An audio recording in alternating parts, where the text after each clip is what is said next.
Sí. ¿Por qué arquitecto? Porque desde chiquito siempre me interesó, me gustaba más desarmar los autitos que jugar con los autitos. Siempre me interesaba más lo que había adentro y los resortes y por qué.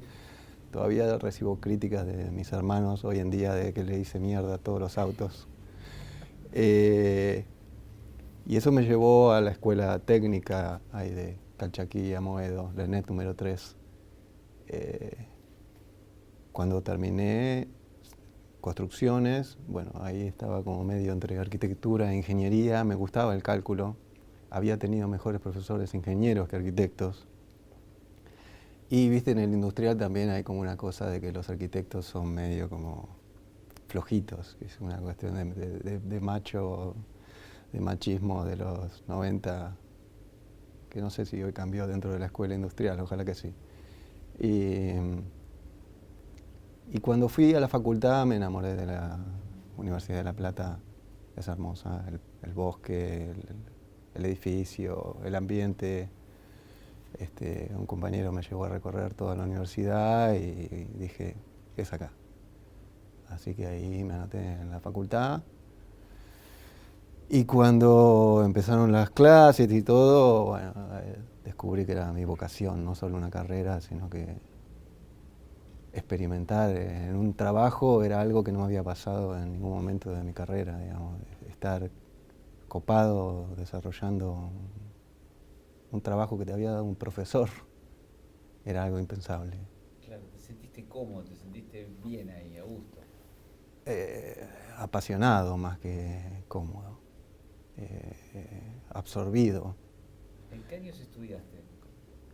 Yo entré en el 95 y salí en el 2002, más o menos. Una hermosa época para salir como profesional a la calle. Sí, sí, linda, linda.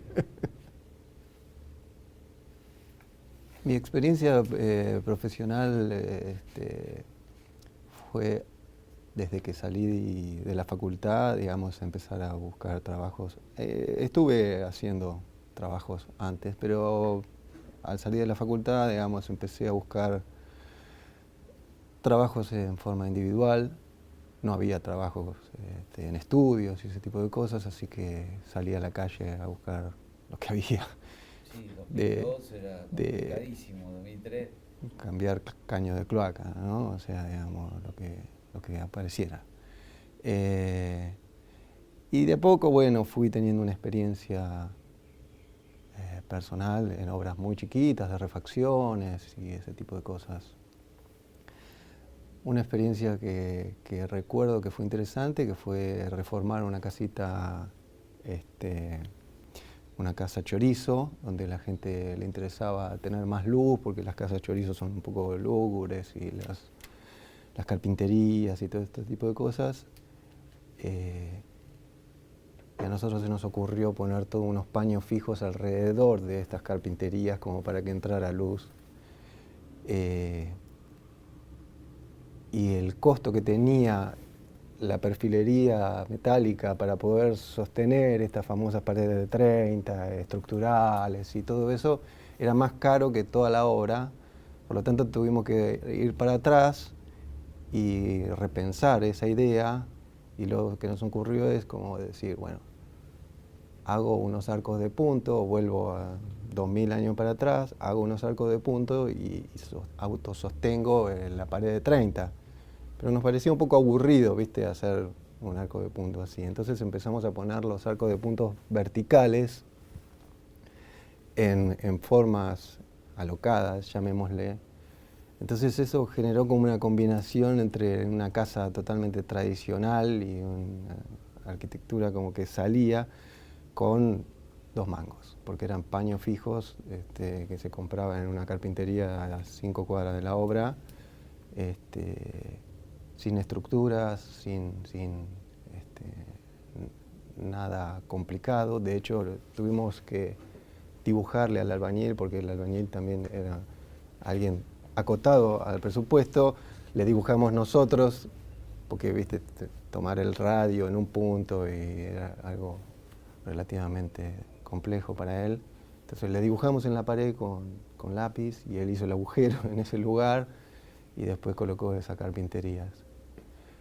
Eso fue una experiencia que a mí me gustó mucho, quedó muy linda la casa. Y que creo que tiene que ver con la base de la facultad en donde está la cátedra de Cribos, generaba toda esta cosa de búsqueda y de preguntarse todo el tiempo, porque una ventana va de tal forma y no de tal otra, vos lo habrás vivido, y eso es un ejercicio de cabeza muy interesante. Después, bueno, cuando uno avanza en la carrera, si se sigue preguntando cosas, el academicismo en un momento te dice, para acá. Y ahí fue cuando me aparecieron algunos conflictos, pero remediados más adelante.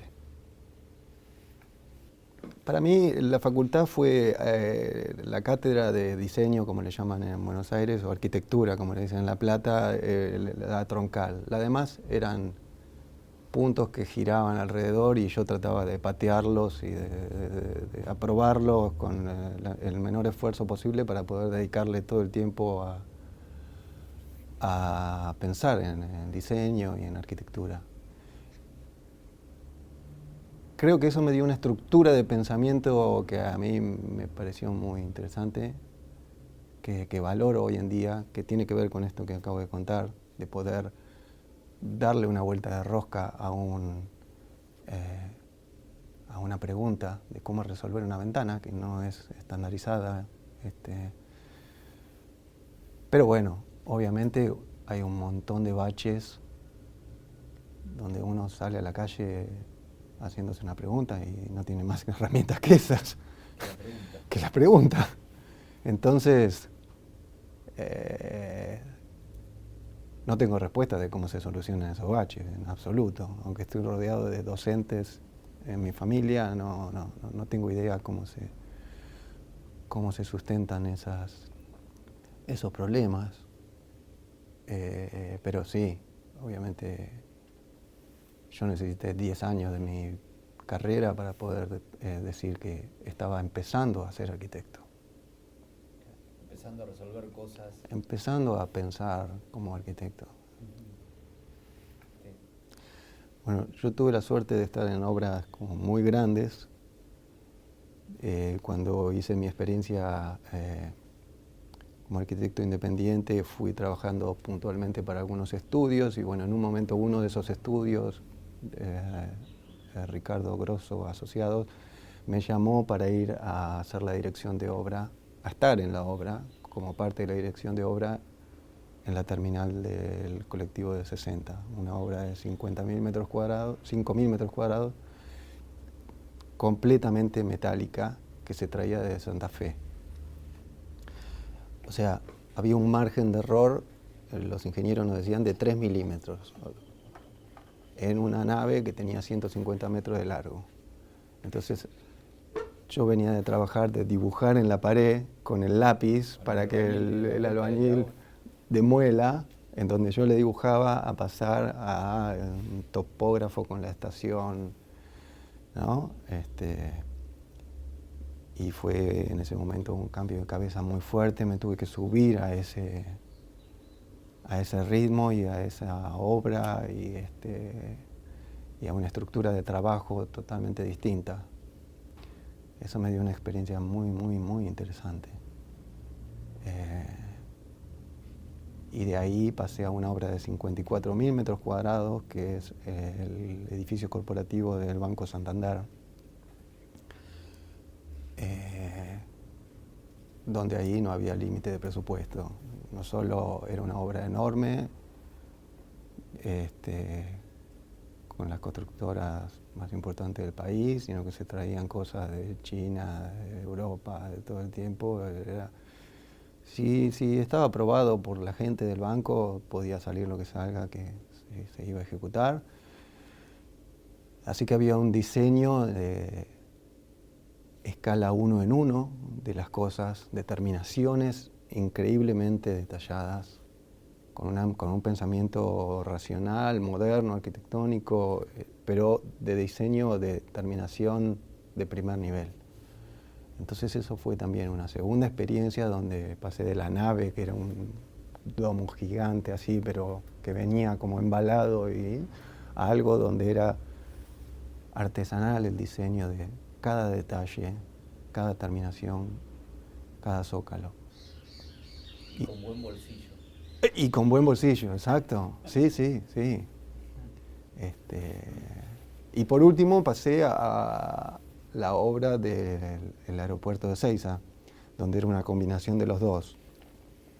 Era una obra, el techo es un techo metálico, una cubierta metálica, y después había obra de hormigón por abajo y obviamente terminaciones de primera calidad.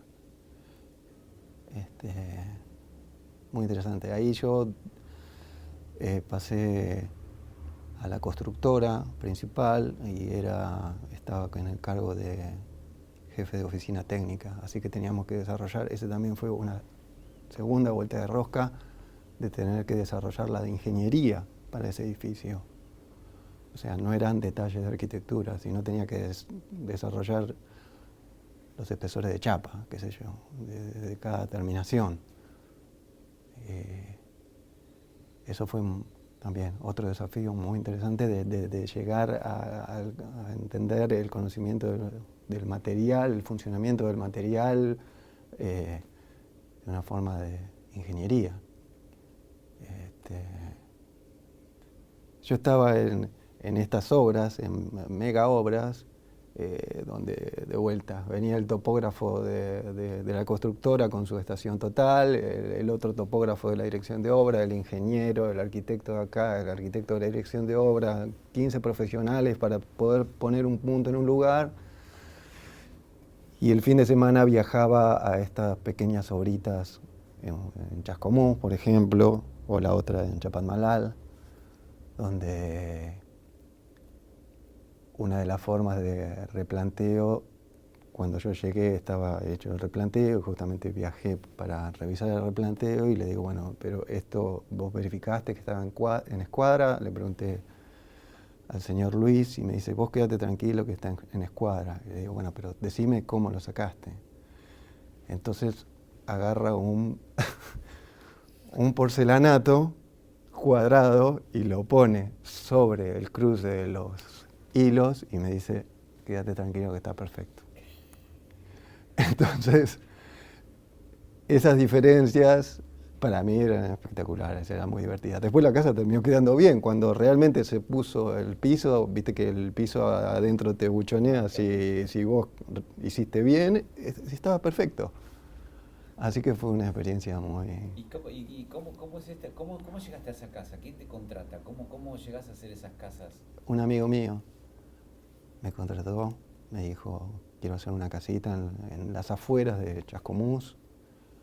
Y le dije que sí, que me encantaría. Y fue hermoso porque la relación, él no intervino en nada, confió plenamente en mí, en la propuesta que yo le hacía. Y son casitas que son muy, muy simples.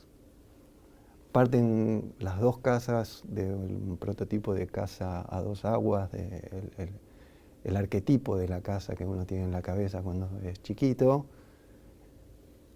que tienen como una vuelta de rosca donde rompen a su vez ese arquetipo con un corte a 45 grados, por ejemplo, en un lugar, y la transforman en algo totalmente distinto. Ejecutivamente son sumamente simples. Tenía que ser una tecnología que pudiera resolver un albañil del barrio que toma la escuadra con un porcelanato. Que toma la escuadra con el porcelanato, y que no tenía WhatsApp, que no tenía forma de comunicarse, no tenía mails. Entonces todo tenía que ser resuelto a través de una foto y enviársela al cliente y él trasladársela a este hombre en la obra. Por eso no podía haber ningún cambio, ninguna cosa rara. Es una casa que, por ejemplo, está como pensada milimétricamente, volviendo a esta cosa de que yo en ese momento estaba con la ingeniería del aeropuerto. Esto está diseñado con la misma cabeza, pero para una tecnología de fenólicos, ¿no? El cielo raso, la casa tiene 3,60 m de interna, entonces da módulos de 3 fenólicos. Eso también es una obsesión que tengo desde la facultad, ¿no? La modulación, y eso llevado a los materiales, a la medida de los materiales que se consiguen, no había desperdicio. Las correas, como van de muro a muro, tienen 4 metros, que viene de 12, entonces da justo 3 cortes. Al tener 4 metros, la chapa que tiene uno de 10 superpuesta, son 4 chapas, entonces no hay que comprar más chapas. Entonces es un presupuesto totalmente ajustado y un diseño que diseñé muchísimos planos para una casita de 30 metros cuadrados, pero porque es esta obsesión de llegar a un producto totalmente simple y totalmente económico, pero que a su vez a mí me gusta darle como una vuelta de rosca y encontrarle esta cosa como que no termina de entenderse bien cuál es, por qué no terminó siendo una casita así, ¿no? Y que tiene esa vuelta de rosca y que tiene esta cosa distinta, disonante, que la hace entre fea e interesante.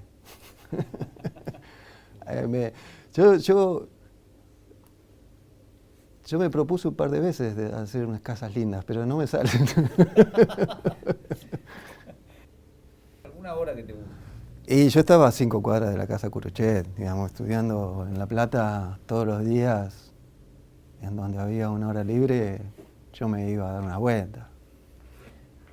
Es un lugar hermoso. La casa Curuchet tiene una rigurosidad terrible, a su vez con cosas que uno no termina de entender. Y a eso me parece como increíble. Todo el espacio que hay debajo de la casa, en la planta baja, es un espacio inentendible. Esa podría haber sido una casa de planta baja y entrepiso que hubiera salido una cuarta parte. Sin embargo, todo ese espacio mágico que hay ahí la transforma en una de las obras más interesantes del mundo.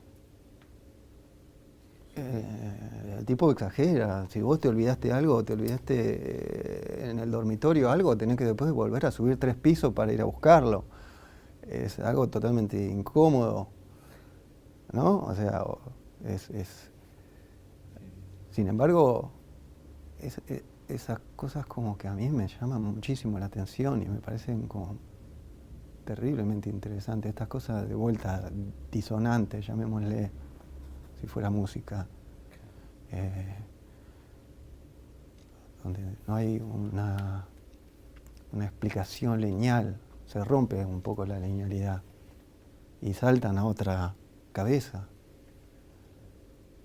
Clorindo Testa también lo hace. Hay muchas obras de él, y más en la última etapa, que son inexplicables y me parecen mágicas. Bien.